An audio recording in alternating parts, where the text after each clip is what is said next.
HomeShow Garden Pros, helping to turn your thumb green. All right, good afternoon, good day to you. This is another episode of HomeShow Garden Pros, our live video-oriented gardening show here where we answer your gardening questions. HomeShow Garden Pros is a radio show, not just this awesome version here, but a radio show on Sports Radio 610 every single Saturday, 7 a.m. to 9 a.m. And we answer gardening questions. We cover seasonal topics, and we were able to really do a great job answering gardening questions because we have such a great group of experts on. And we get those from incredible destination garden centers all over the Houston area. Just to run through that phenomenal list of folks, you got Kingwood Garden Center and Warren Southern Gardens up in Kingwood. Two super cool spots up there, beautiful places, great garden centers with very knowledgeable staff. I guess that description pretty much fits every place I'm going to say right now. So, great gardening staff, incredible selection, beautiful spot. I just described Enchanted Gardens and Enchanted Forest down bookending Richmond, Texas, southwest of town. There's plants for all seasons up 249 just past Louetta. Beautiful spot. Great selection, great knowledgeable staff. Don't mean to be too repetitive, but they're all awesome. And then in Katy, Texas, you have Nelson Nursery and Water Gardens, another beautiful spot. Really a niche location that people all over our nation go to. I was in New Orleans and they were talking about Nelson Water Gardens there. And I was like, well, they have a really phenomenal nursery also. And they love talking plants. So they are our knowledge specialists for HomeShow Garden Pros. Do a great job answering gardening questions and giving great advice. So we just want to lift them up at all times. And I'm going to sneeze here, I think. So I don't know what we do when I'm sneeze time. But, oh, it passed. Okay, cool. So here on the kind of live version, the video version of the show, we like to lift up nonprofits that do gardening and gardening groups, maybe like yours. So if something you're interested in doing is being a guest on this show, just email me. You do that by going to homeshowgardenpros.com. The Ask a Pro button is there, and click that button and let me know your question. It could be a gardening question. Maybe you volunteering to be a guest on the show, and you want to give me some more information on that. But it's a great place to get your questions answered via text. Text like writing. You know what I mean? That's a great place to go. Our Facebook group is phenomenal here, this page. I get messages to my phone and can talk to you about some stuff. Do want to introduce our awesome guest from Urban Harvest, Carol Burton. Hey, Carol. Hi, Danny. How are you? Thanks so much for having me. Well, glad you're here. I'm better now that you were sharing the screen with me. So that's always so wonderful. So what you guys got going on these days at Urban Harvest? We have so much going on at Urban Harvest and food access, and especially gardening, helping folks learn to garden. I have a brand new short edible guide to gardening on our webpage that is available now, and it is free. It's a 5-part video series that folks can go to our website to download and sign up for a short guide to edible gardens. So it takes you from ground zero in the top 5 tips. Well, that is awesome. That's really great. And, people are hungry for gardening advice. Here at the show, we've really kind of done a lot of thinking about beginner gardeners.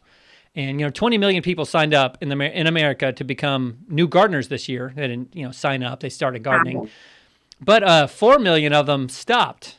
And so if you're one of those 4 million, we're here to say we're here to help. We encourage you to try it. It's so rewarding in so many ways. And so one of the big ways we want to help is answering your gardening questions. And so Carol and I are going to do that. Carol, you ready to go with question number 1? Oh, ready. Mm-hmm. Okay, cool. Well, this one is going to be from our email questions. We are going to answer your questions that you've put in the message box there because that's what we do. And so the first question, though, is from Vanessa. Vanessa says, help! I'm stressing. I installed a new raised bed and filled it with raised bed soil and compost, which sounds like the right thing to do. Primarily compost. Then I remembered last year I had such poor harvest using the same dirt compost. IDKY, that stands for I don't know. I don't know why. I just remembered that now. Thoughts? Was last year a fluke? Is almost pure compost okay, or do I need to add something? So I'll let you chime in on this. I did follow up with Vanessa, and she bought all her compost from Home Depot. And so not generally the place we want to buy our soil. And so I'd love to hear your kind of education for Vanessa. Yes. So, source of where your compost was made is extremely critical because in the landscaping industry and soil yards, practices are different and vary from soil yard to soil yard. So the compost may have been too hot. It may have already composted out and started a different process in the bag, being in a sealed bag. We don't know for how long. So we always recommend local soil yards who are practicing just like best organic practices for the best products. And I'll throw those names out there because we love them so much because they're working so hard to provide compost for the local area. And that is Farm Dirt Compost, Nature's Way Resources Compost, and also the Ground Up compost mixes. So those are excellent products because they're also aging them longer on the market. So you have nice, rich compost and not a bag of wood chips or not a bag of mystery fillers that may be in there. So I'll let you chime in, Danny, on anything else I may have covered. So that's my suggestion is maybe add some local compost because your mix may not be biologically active. Right. And I when I followed up with her via email, my recommendation was just top it all off with Nature's Way Resources compost. They're making such good compost. If you are looking to build from scratch in a bed, the Landscaper's Pride Garden Magic is phenomenal material for planting for beds. A while ago, when I was a younger man, much younger, starting off, there were fewer great composts than there are now. And so there's still a lot of bad ones, but the ones that Carol mentioned, and I'm going to throw Landscaper's Pride in there. My two favorites, Landscaper's Pride and Nature's Way Resources, really doing a great job making compost for veggie gardeners. And so don't give up hope, but do know that if you kind of choose to go cheap, a lot of times you don't really help yourself out. And so you want to buy, and Urban Harvest, all these great HomeShow co-op locations are really doing work in the gardens. They're seeing what actually works. And so when it comes to recommendations, you want to stay as local as you can because we're the ones who have to deal with the soil. So we're going to go, thank you for that input, Carol, great ones. We're going to go to a couple questions that we have here in the chat. And so one of them is from Becky Griffin, one of our favorite guests that comes on from the Houston gardening page on Facebook. She says, can you plant roses in the summer? So Carol, what's your take there? Okay, so my take is this general advice. There are ideal times to plant and then less ideal times to plant. And summer is the least ideal time to plant a lot of things. And for roses, you want to prune, cut back, transplant, and plant ideally in February. Like on Valentine's Day is the target day of love. Roses, a symbol of love. During the summer, if that's the only time you can plant it, I would say plant it, but make sure you go back and daily give it a full feed, ocean harvest, full spectrum fish emulsion, and seaweed to help it deal with this stress of summer heat. So that's my advice. And I think that's great gardening advice for a lot of plants in summer planting. Roses are really shown to be pretty hardy plants when it comes to the heat. They may not put on as many flowers and they may fade a little bit, but they generally survive and thrive in the summer more than a lot of other plants. So, but kind of the answer to the question is that important word, can you, it's like, can I? Well, yeah, you can. But, we want those things to thrive. And I think following that advice with foliar spraying is a great, great notion. We're going to stick with these chat questions for a little bit here. These message questions, the comment-oriented ones from Tim. Are there native hibiscus that will thrive in part shade? So native hibiscus in part shade. Native hibiscus. Okay, there is my favorite star hibiscus. Yes. Which is an ephemeral rain garden plant. They don't mind getting their feet wet, so you can grow them in low-lying areas. And they really do like 6 to 8 hours of sunlight to get a lot of beautiful blooms. And I think I have seen them in some partial shade and still bloom, but mostly full sun. So that's I think they have a white one and also a red one. So it's more of a native hibiscus, and I think the name is something star. No, Texas Star That's Hibiscus. Yeah. Texas It's star, a yes. beautiful plant that, when it comes to native hibiscus, a lot of times people call them mallow. There is actually one called the marshmallow, not a pun, not a joke. I'm fully serious. Do I look like I'm kidding? No, it's called marshmallow, but other mallows are great. And they're local kind of Texas native plants. And if you can find those, they will do some shade. Now, all hibiscus like a little bit of shade. They will appreciate the sun, and you may get some more flowers, but you usually get bigger flowers and a more impressive kind of shrub shape if they get, even if it's, 70% sun, something like that. But that Texas Star is a great one, Tim. Hope that helps out. Okay, we're going to go to our second email question, and then after that, we're going to get to another question. So the email question over here that we're going to look and get is from Brianne, and she asks, I'm going to attempt watermelon again this year. Any tips? I'm thinking of planting it today. So Carol, I know that veggies are really, your wheelhouse. And so what's your take on watermelons today? Okay, so watermelons for Brianne. It's an excellent time to think about watermelons because right now out in the gardens, you can prep your soil this week, add your compost, 2 inches of compost, work that into the soil, or your full spectrum organic plant food, 1 cup every 4 square feet. Definitely prep your soil this week and then start planting away first thing April 1st. So all of April, you want to plant your watermelon and your cantaloupe to get the best harvest, and go with smaller producing varieties such as Sugar Baby or Moonbeam, the little softball size melons. The smaller melons will do very, very well and quicker days to harvest. It's the perfect time to plant watermelon in April. And we usually don't think about it until it's June, and it's actually late in the season. That is one of the realities of gardening is we think about the plant that we want to eat. And so, we can't go back in time, but now is a great time to plant those watermelons. And what are some reasons that the smaller ones are better?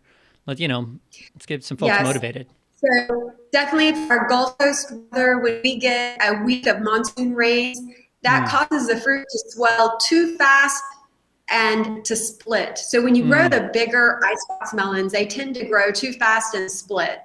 And the other thing is that it also produces based on the number of hours of daylight. So that's why you really want it at the peak of production when we get to the peak of summer. Because if you wait until June, then they're really not producing. They wouldn't produce until the fall when the days are shorter. So, so that's one of the reasons why this is the ideal time to plant. That is awesome. I think you just may have unlocked my struggles with watermelon is I'm either doing them way too early or I'm doing them too late. And so this is exciting stuff out here with Carol Burton from Urban Harvest. So get those watermelon seeds in now and, maybe the next week, whenever you have time, go ahead and do that and do the bowling ball sized ones, not the giant, huge ones. So they are just as sweet. So that's a cool thing to know. All right, here we go. Here's a question over from Jibble John. Jibble John says, hey, Danny, got any recommendations where I can get good compost in the Pearland Clear Lake area? Boy, do we.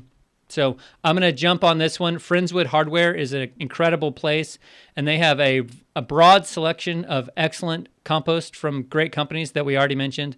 I know for sure they have the Nature's Way resources, and they have the Landscaper's Pride. So really great destination for native plants, for great veggie plants, for all your gardening needs, especially your soils and composts. So Friendswood Hardware. Any other great places down there, Carol, for you in your mind? No, I actually was not familiar with any places in that area. And so I'm glad that you did a shout out to that place for all of our friends out in Clear Lake. Yeah, it's a wonderful spot. The staff is passionate about gardening, so pretty cool stuff. I know that Sweet Organic Solutions is a company in Pearland too that sells a lot of great organic solutions. So another spot, but man, Friendswood Hardware is worth a trip. It's a cool spot. Cool spot. Okay, we're going to go to Nicole Smith's comment question here. And Nicole says, hey, Danny. Hey, Nicole. She says, when is it safe for me to plant tomato seedlings out in the garden? Do I wait until after Easter? She's in Cleveland, Texas.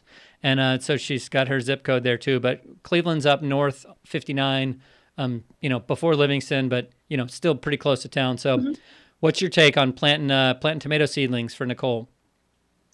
Okay, Nicole, so you're just north of us, and basically in the downtown Houston area, actually the ideal time was February and beginning of March. So you're just right on target. It's actually this time to plant tomatoes in the ground.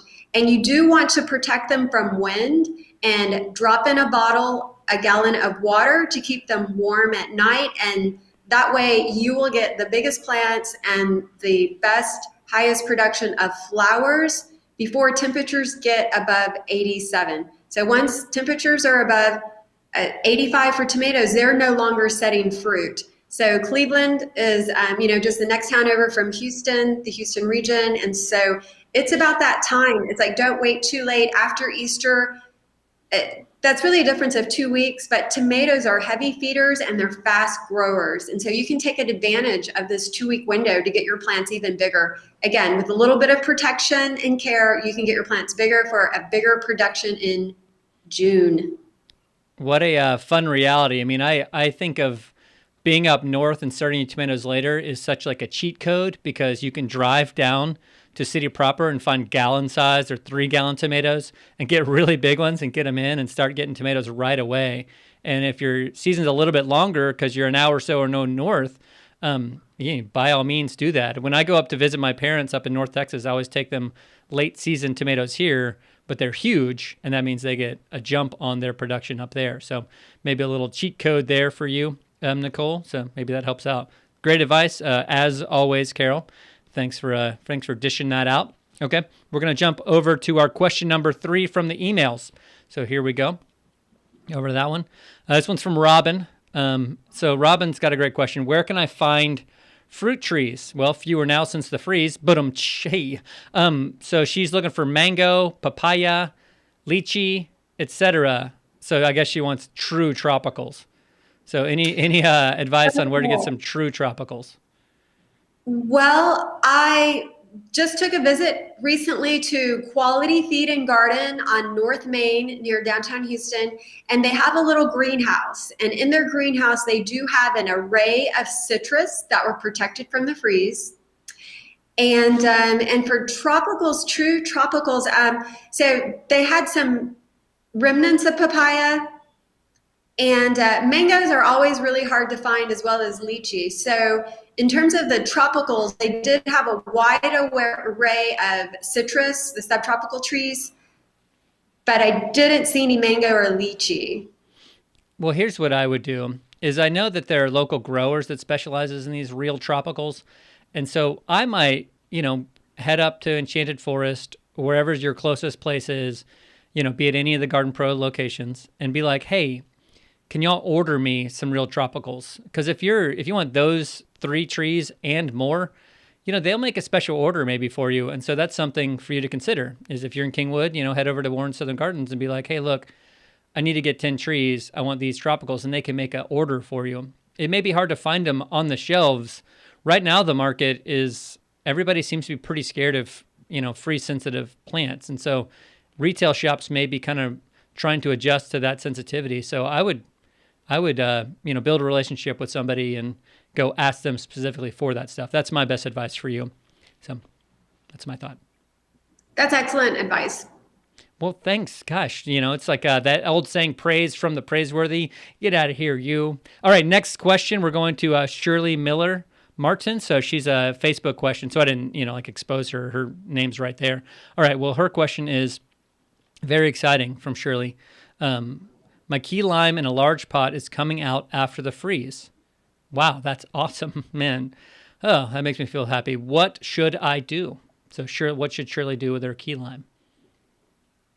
Okay, so coming out is I'm understanding that she's implying that it's starting to sprout out again, and so it didn't suffer too much damage. That there's still some life coming back, and that some sprouts are emerging, which is very good.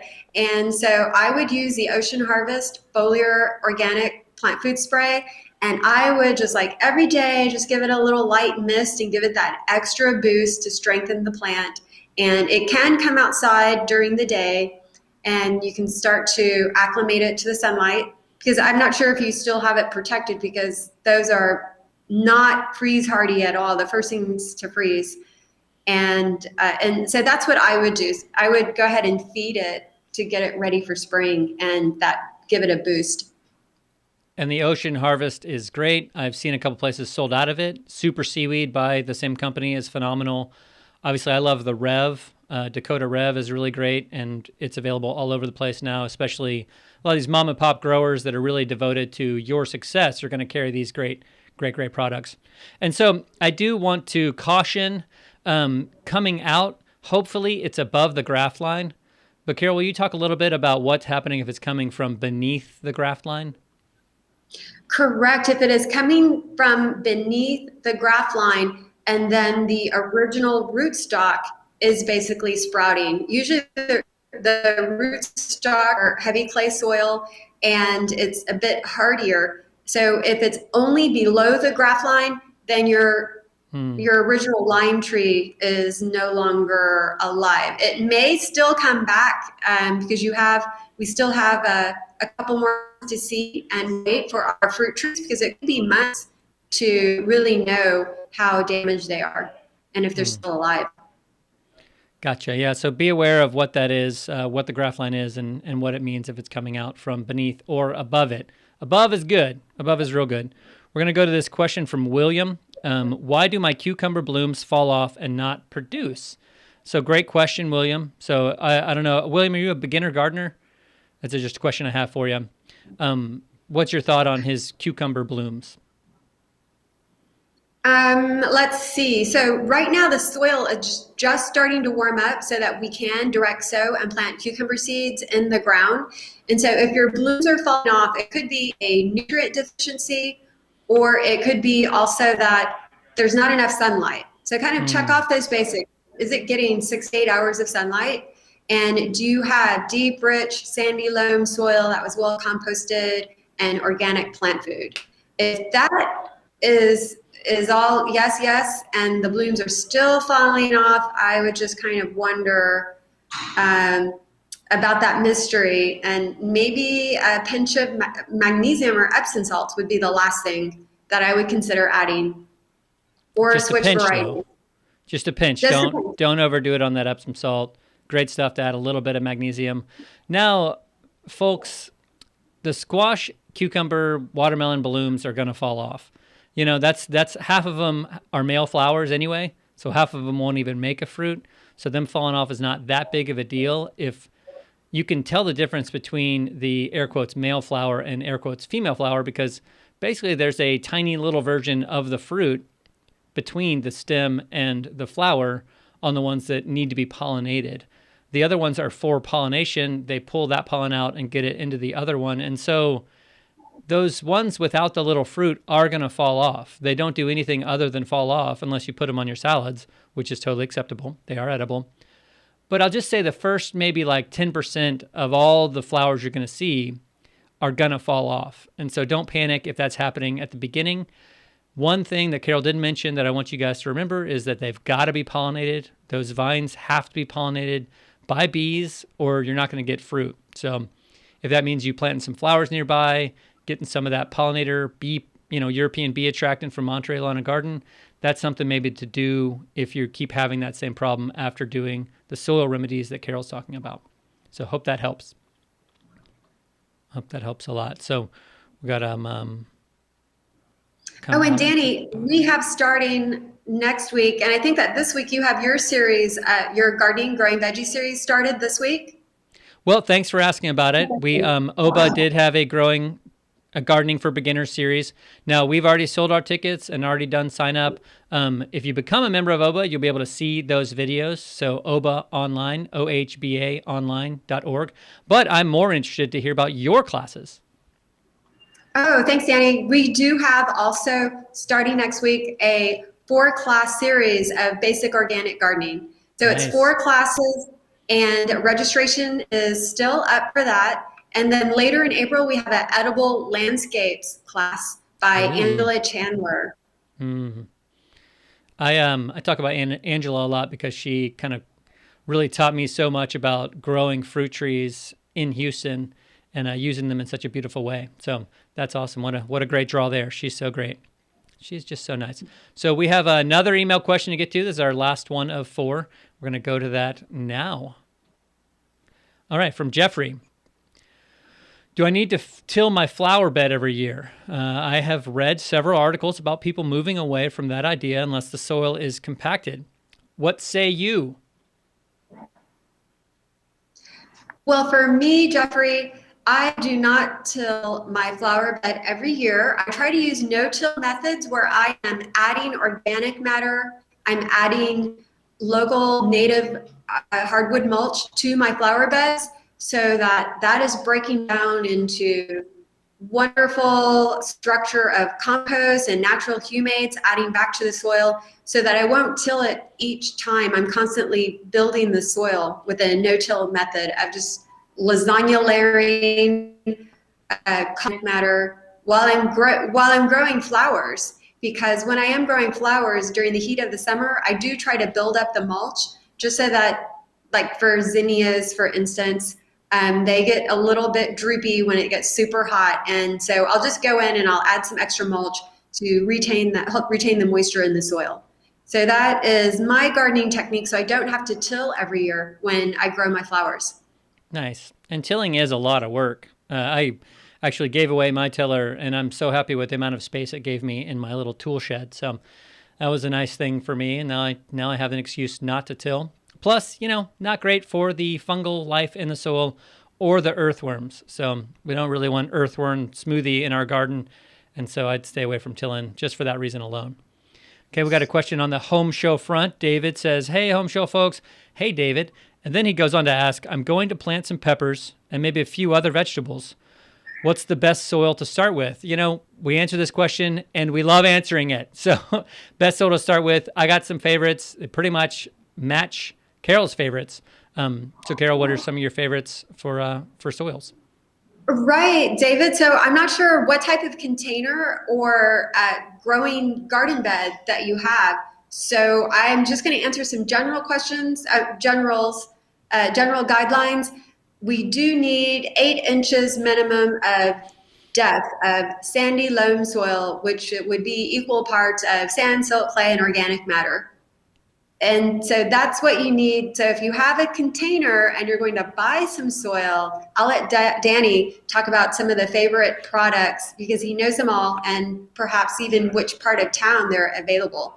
And so nice organic sandy loam soil, minimum 8 inches, and at least minimum a 3-gallon pot if you can bump it up to a 7-gallon pot or in your garden bed. Oh, just a pot or two and a trough. You see that in the comments now, Danny. Nice. Yeah, I saw that too. That's great. So I'll turn it over to you. Okay, thank you. The Nature's Way has a material called the Garden Soil Light, and it has expanded shale in it and a few other things to make it a little bit fluffier. And so in that trough, that's what I would go with because it won't compact very much. In the potting soil, that's where the Gardener's Magic, they have a potting mix that's phenomenal. I'm sorry, Landscaper's Pride makes the Gardening Magic. They also have a potting soil. So the bottom 3/4 of your pots, I'm filling that with their potting soil, and I'm topping it off with the Gardener's Magic. So easy to use bags. They're ubiquitous at all of our Garden Pro co-op locations. And go to our website, homeshowgardenpros.com. You'll see us breaking down soils there and telling you the great places that you can find all these awesome products. homeshowgardenpros.com.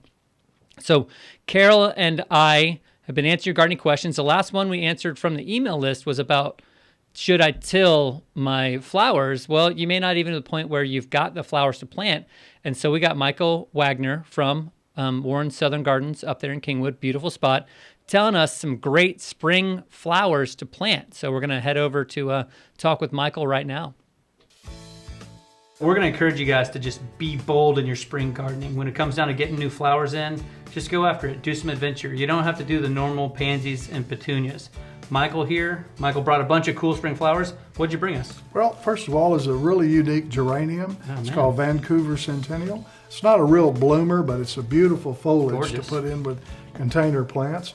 This is a new type of phlox that we have. It's Intensia. Comes in about 4 or 5 different colors. It seems to be performing well through the summer. Snow Princess Alyssum. This is a good perennial here. Very fragrant, easy to grow. Bees love this. We have a verbena. These are Lanai series.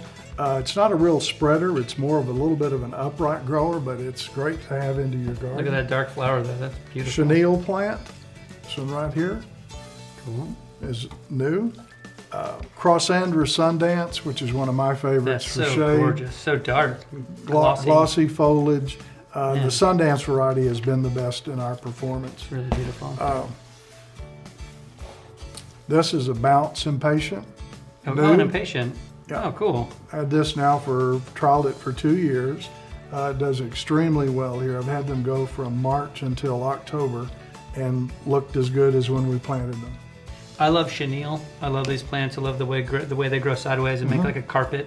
And I love the red flower on there. It's really cool. If you'll notice, it's a newer variety. It's a little pink. Okay, so it's a pink much chenille. lighter. It's a pink chenille. Oh, cool. Right. Well, this one's my favorite. What's your favorite? This one, the Bounce. Oh, gorgeous. Impatiens are one of the most widely planted plants in America. And this outperforms it. And those leaves are so pretty. Beautiful. Well, thanks so much for showing these plants. So cool. So Thank fun. you. Thanks a lot. Thank you, guys.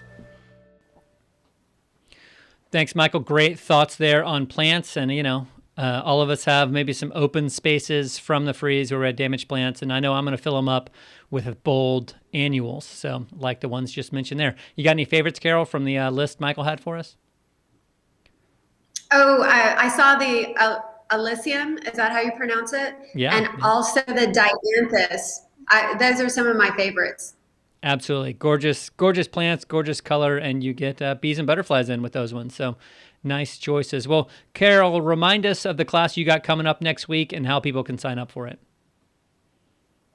Yes, for the Basic Organic Garden Series 4 class, it's 4 classes together as a package. You can go to www.urbanharvest.org that you see below me, and you can go to our Education and Classes page to see the full list of all of our classes, because we have some free webinars as well, such as plant propagation and climate change, just how growing food is dependent on our climate and how those two things are connected.